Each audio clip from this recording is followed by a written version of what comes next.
राम मंदिर चढ़ावा मामला सूत्रों के हवाले से बड़ी खबर। एसआईटी ने प्रारंभिक रिपोर्ट में उठाए गंभीर सवाल। दान राशि की गिनती और निगरानी व्यवस्था पर सवाल। अभी तक किसी को क्लीन चिट नहीं दी गई और सौंपी गई रिपोर्ट के आधार पर अब आगे की कार्रवाई होगी। जिम्मेदार पदाधिकारियों की भूमिका पर भी सवाल उठ रहे हैं। एसआईटी रिपोर्ट पर अंतिम फैसला केंद्रीय गृह मंत्रालय का लेगा और 100 से अधिक लोगों को चिन्हित किया गया है। अयोध्या जिलाधिकारी के अधिकार को बढ़ाया गया है।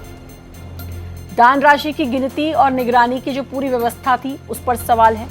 हालांकि अभी तक किसी को क्लीन चिट नहीं दी गई है। पवन सिंगर एडिटर यूपी हमारे साथ जुड़ चुके हैं।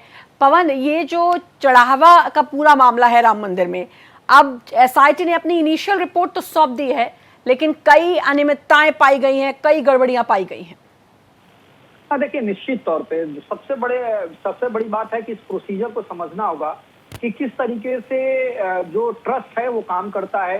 सुप्रीम कोर्ट की क्या गाइडलाइन थी, उसके बाद केंद्रीय जो गृह मंत्रालय है वो कैसे ट्रस्ट को बनाया, कौन कौन से सदस्य होंगे, ये टोटली जिम्मेदारी थी सेंट्रल गवर्नमेंट की। उसके बाद चूंकि एक बड़ी घटना सामने आती है, दान जो है उसमें हेर फेर की बात सामने आती है। उत्तर प्रदेश सरकार एसआईटी बनाने का काम करती है।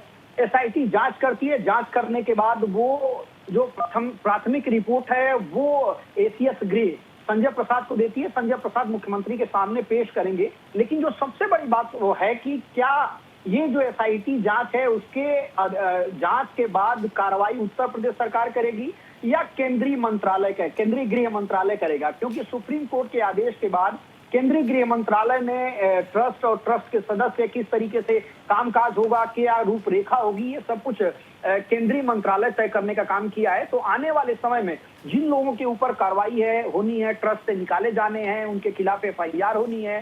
100 से अधिक लोग चिन्हित किए गए हैं। मसलन बैंक कर्मचारी से लेकर के दान पेटी की रखरखाव करने वाले, काउंटिंग करने वाले, सुरक्षा करने वाले जो पुजारी हैं, तमाम सारे।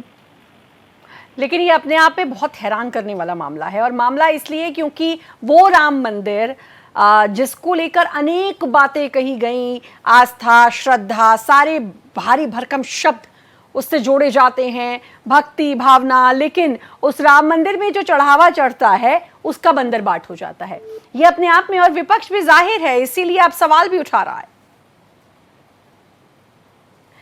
तो पवन ने बताया जिस तरीके से, क्योंकि कई लोग अब इसकी जद में आएंगे, उसके बाद एफआईआर होगी। हालांकि सवाल यह भी उठ रहा है कि पहले एफआईआर क्यों नहीं, सीधे एसआईटी का गठन क्यों, ये भी सवाल जो है वो उठ रहा है।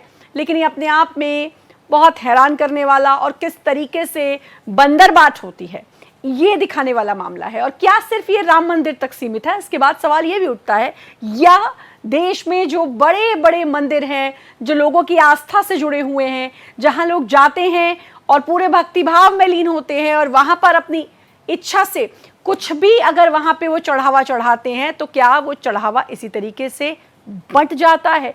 ये एक बहुत बड़ा सवाल है।